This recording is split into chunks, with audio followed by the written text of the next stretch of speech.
नमस्कार दोस्तों, मैं हिंदी सुधा पिंकी उपाध्याय आप सभी का हार्दिक स्वागत एवं अभिनंदन करती हूं अपने YouTube चैनल हिंदी सुधा पिंकी उपाध्याय पर।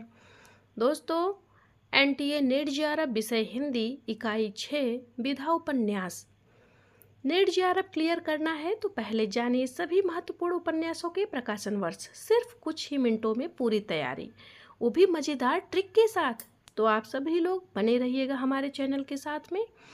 आपको यहाँ यूजीसी नेट की पूरी तैयारी मिलेगी और सभी जितने भी आए हुए पिछले वर्ष के जितने भी प्रश्न हैं सभी वर्ष के आपको प्रश्नोत्तर भी मिलेंगे और नेट जेआरएफ में लगी सभी विधाओं के पूरे संपूर्ण नोट्स के साथ हम आपकी बेहतरीन तैयारी कराएंगे। तो आप हमारे साथ बने रहिएगा। आइए देखते हैं उपन्यास। 13 उपन्यास हैं। इन सभी उपन्यासों को मज़ेदार तरीके से हम याद करेंगे।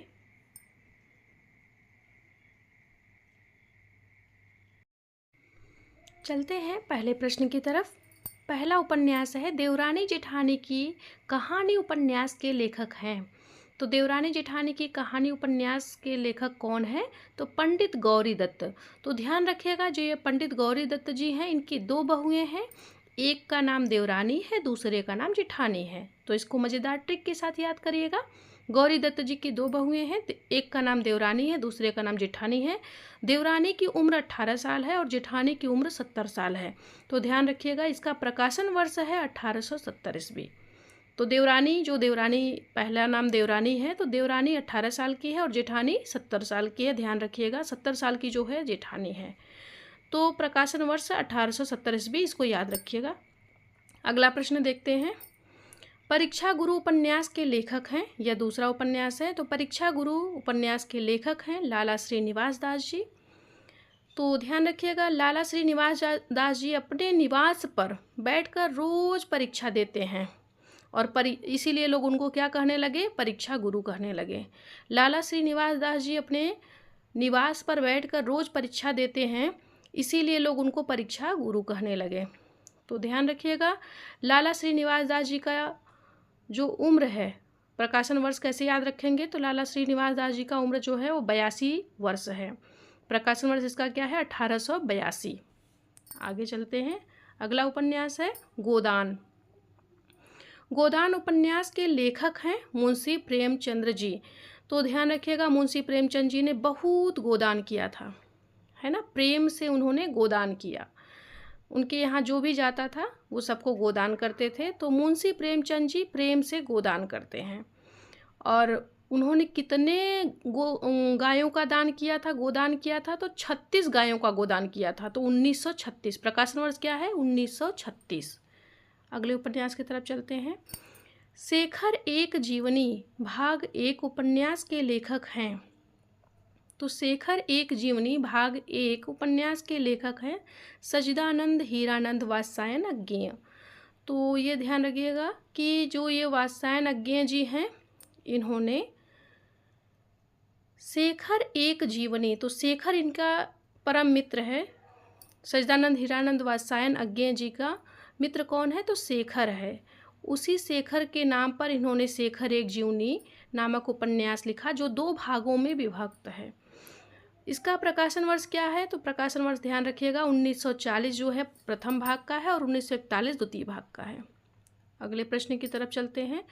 बाण भट्ट की आत्मकथा उपन्यास के लेखक हैं। तो बाण भट्ट की आत्मकथा उपन्यास के लेखक हैं आचार्य हजारी प्रसाद द्विवेदी जी।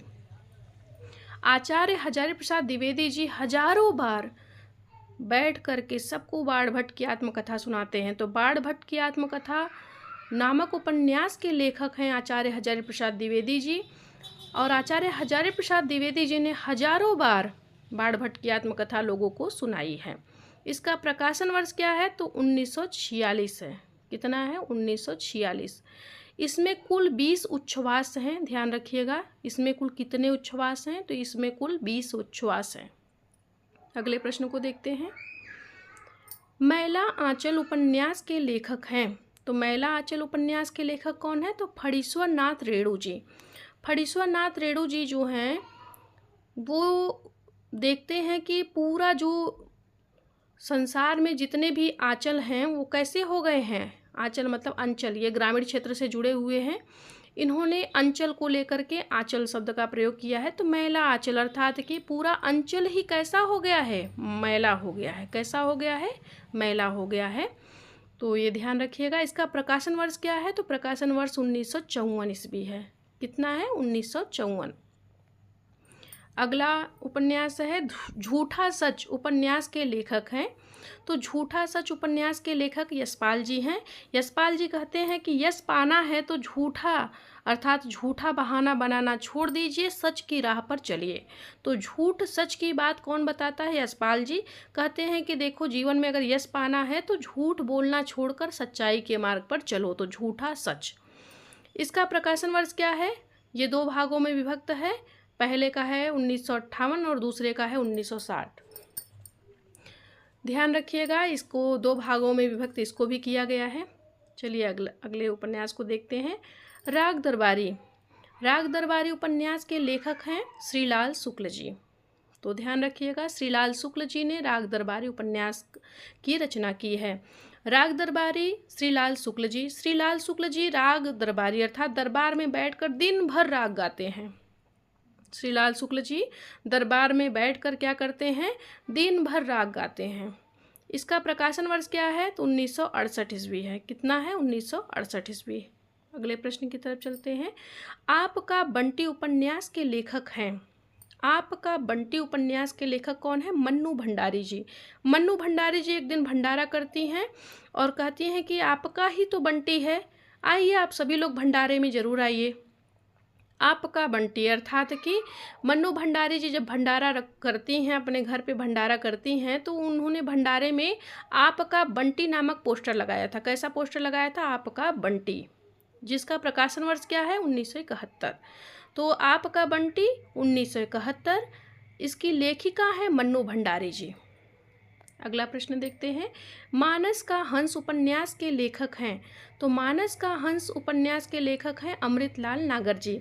ध्यान रखिएगा, अगर आपके लाल जो हैं, लाल अर्थात आपके पुत्र अगर अमृत पी लिए तो वो मानस के हंस बन जाएंगे, है ना। तो अमृतलाल नागर जी नगर नगर घूम घूम कर सभी को मानस का हंस बनाते हैं। क्या करते हैं, मानस का हंस बनाते हैं। तो ध्यान रखिएगा, अमृतलाल नागर जी नगर नगर घूमकर सभी को मानस का हंस बनाते हैं। मानस के हंस का प्रकाशन वर्ष है 1972। मानस का हंस उपन्यास के लेखक अमृतलाल नागर जी हैं और प्रकाशन वर्ष है 1972 ईस्वी। अगला प्रश्न है, धरती धन न अपना उपन्यास के लेखक कौन है। तो धरती धन न अपना उपन्यास के लेखक हैं जगदीश चंद्र जी। जगदीश चंद्र जी कहते हैं कि पूरे जगत में धरती धन न अपना अर्थात धरती धन किसी का नहीं है, अपना नहीं है। ध्यान रखो, जीवन में संघर्ष करो, परिश्रम करो और जीवन को आनंदप्रद बिताओ। धरती धन कुछ भी अपना नहीं है, सत्कर्म करो। तो जगदीश चंद्र जी कहते हैं कि धरती धन कुछ भी अपना नहीं है। तो धरती धन न अपना उपन्यास के लेखक कौन है, जगदीश चंद्र जी हैं। इसका प्रकाशन वर्ष क्या है, 1972। तो धरती धन न अपना उपन्यास के लेखक जगदीश चंद्र जी हैं। इसका प्रकाशन वर्ष 1972 है। अगले प्रश्न की तरफ चलते हैं। तमस उपन्यास के लेखक कौन हैं। तो तमस उपन्यास के लेखक भीष्म साहनी जी हैं। भीष्म साहनी जी कहते हैं कि अब तमस बर्दाश्त नहीं होता, अर्थात कि अब अंधेरा बर्दाश्त नहीं होता। तमस का अर्थ होता अंधकार।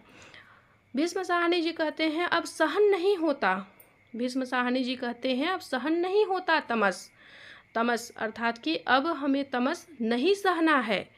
और भीष्म साहनी जी इस रचना को कब लिखते हैं, तो 1973 में, अर्थात इसका प्रकाशन वर्ष 1973 में है। तमस उपन्यास के लेखक भीष्म साहनी जी हैं और इसका प्रकाशन वर्ष 1973 है। जिंदगी नामा उपन्यास के लेखक कौन हैं। तो जिंदगी नामा उपन्यास की लेखिका हैं कृष्णा शोभती जी।